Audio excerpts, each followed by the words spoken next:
Thank you, Kathy, and thank you to the NIH, in particular the NR, for having me here, and also for supporting some of the research I'm going to briefly talk about today. I have no conflicts to disclose. Okay? So I'm going to focus on how technology do.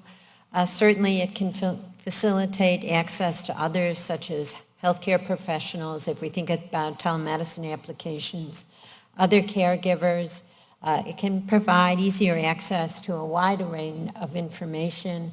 It offers opportunities to decrease problems with isolation, which is common for many caregivers, and enhance their connectivity with others. And also, with all the new sensing and monitoring technologies that are being developed, the enhanced opportunities to monitor one's loved one if that's necessary, or the caregiver is at a distance or working. In that regard, there are a lot of technology applications currently out there that are being used to some degree with family caregivers, and there are also technology-based intervention programs where technology is used as a vehicle to bring programs to caregivers, and I think that's a really important distinction. And you know, this field, if you're working at all in the area of technology, you know it's a field that evolves constantly and changes, and sometimes it's hard to keep up with the technology development. Okay? So what are we doing at the Center on Aging? I thought I'd just briefly highlight two projects to kind of showcase some of the things that are going on. One was our video care project, and this was done a while ago, and I'm showing you this also for a reason. And we really started to think about how can we use technology for caregivers? Is it feasible?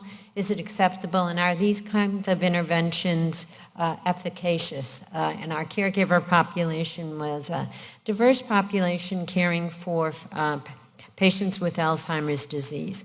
Now this is, I think it looks rather antiquated now, which is one of the points I was making. This is a video phone. This was at the time pretty novel. Okay, I don't even know if they make them anymore. It was originally developed by Cisco for business applications, and we reprogrammed the system to put on a version of the Reach 2 intervention and bring it to our caregivers. Okay?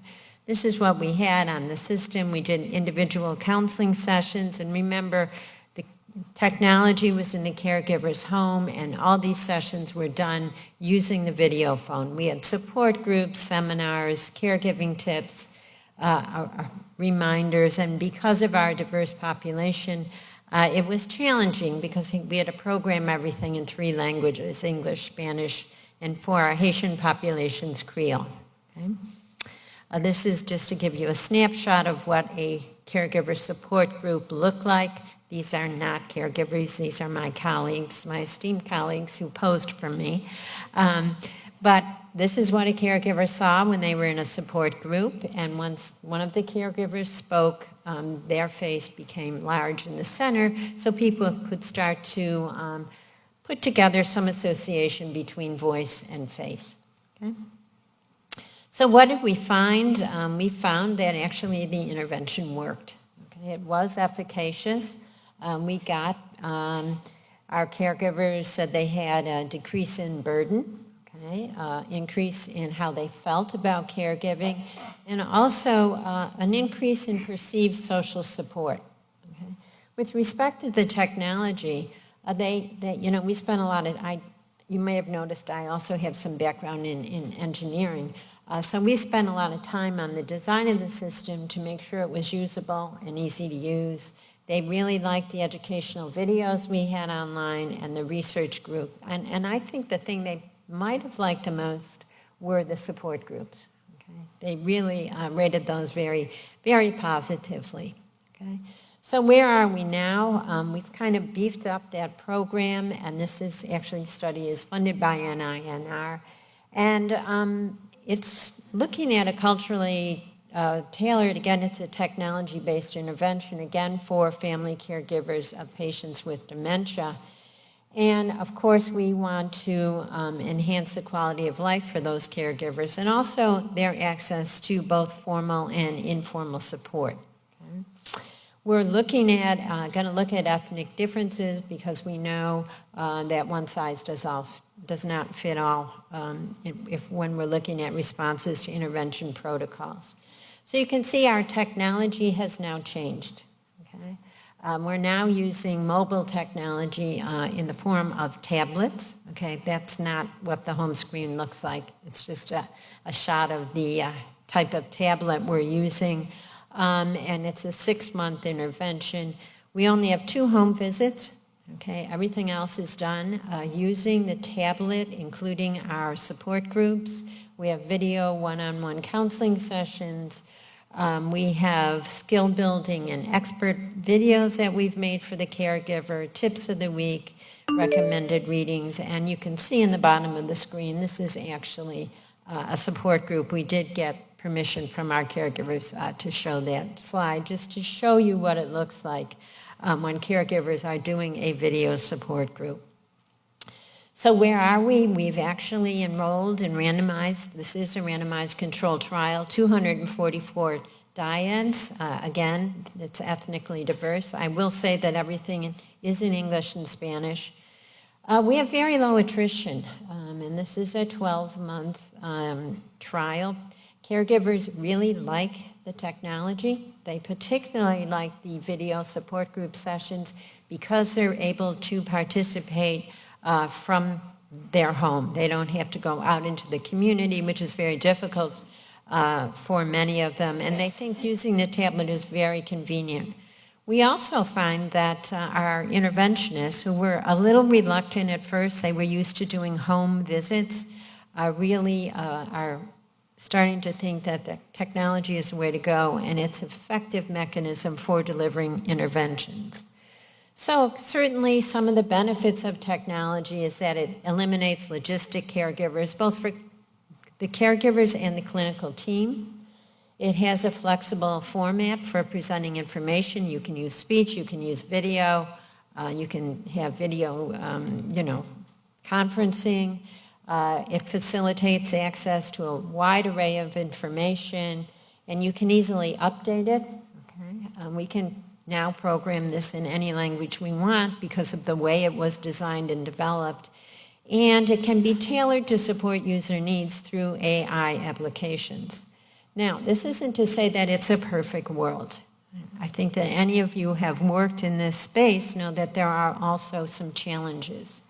Unfortunately, for many of our caregivers, most of them, even though we live in Miami and it is a big city, many of our caregivers to this day still lack internet access, or the internet access is spotty, okay, in the neighborhoods in which they live. A lot of them still are unaware of technology-based resources like websites that are available to them or don't have requisite technology skills to use these types of platforms. There's cost concerns. Okay, we supply the tablets for our caregivers, but again, this is a NIH-supported research project. And some do have concerns about privacy and security. There's also challenges for researchers working in this space. When you're doing technology-based interventions, you really have multidisciplinary teams, and sometimes it's very difficult to get interventionists and social workers and psychologists on the same conversational level with engineers and programmers. Okay? People speak very different languages, and they don't always understand each other's world. You need access to needed technical support. I'm fortunate at the Center on Aging. I have programmers on my staff as well as a couple of engineers, but that's not typical, especially in community service organizations. You have to decide what technology am I going to use, and that picture is always evolving. Measurement is a challenge. How do I measure use? Okay. And what's your choice of control group? And of course, this research, like all research, has some costs associated with it. So conclusions, and we actually, because this is such a burgeoning area, when we did our report on caring for the the family caregiver report that recently came out from the IOM. Jennifer and Laura were part of it, as well as many others. We did have a special section on technology in a couple of our chapters. And a couple of our conclusions are that, in fact, this area of research is increasing. A wide variety of technologies have been used for intervention delivery, not just tablets and screen phones, but also simple things like telephone. I mean, telephone is still a technology. I'm thinking about, not about smartphones, about regular phones. I think we also feel that technology-based approaches can be beneficial to both caregivers and care recipients in a variety of ways. And here I mean caregivers in a broad sense, both formal and, I guess, healthcare providers as well as family caregivers. We find that these approaches are feasible, they're acceptable by our caregiver populations, and the data that's out there indicates that these kinds of approaches can be efficacious.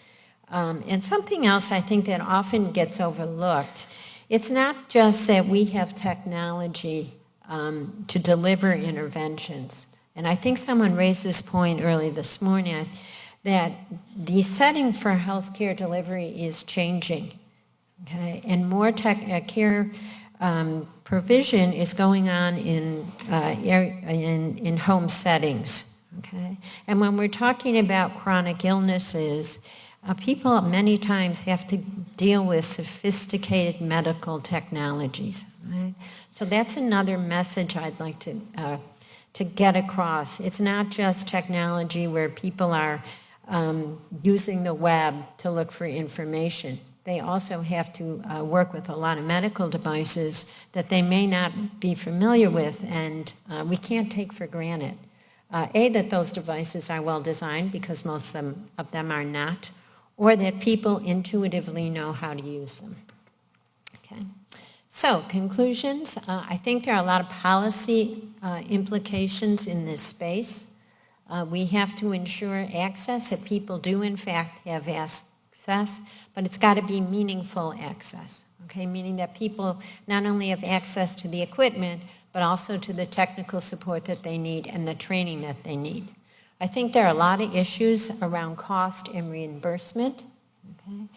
And something that's been touched on, and we brought it up also in the caregiving report, is this whole idea of information sharing in electronic health records. Okay? Where does the caregiver come in, and what if there are multiple caregivers who are involved in care provision? Certainly there are research implications. I think we need a lot more robust studies of effectiveness, and we've got to include in those studies measures of cost effectiveness. We have to think hard about what types of applications best meet caregiver and care recipient needs. Sometimes sophisticated technology with a lot of bells and whistles is not the answer. Okay?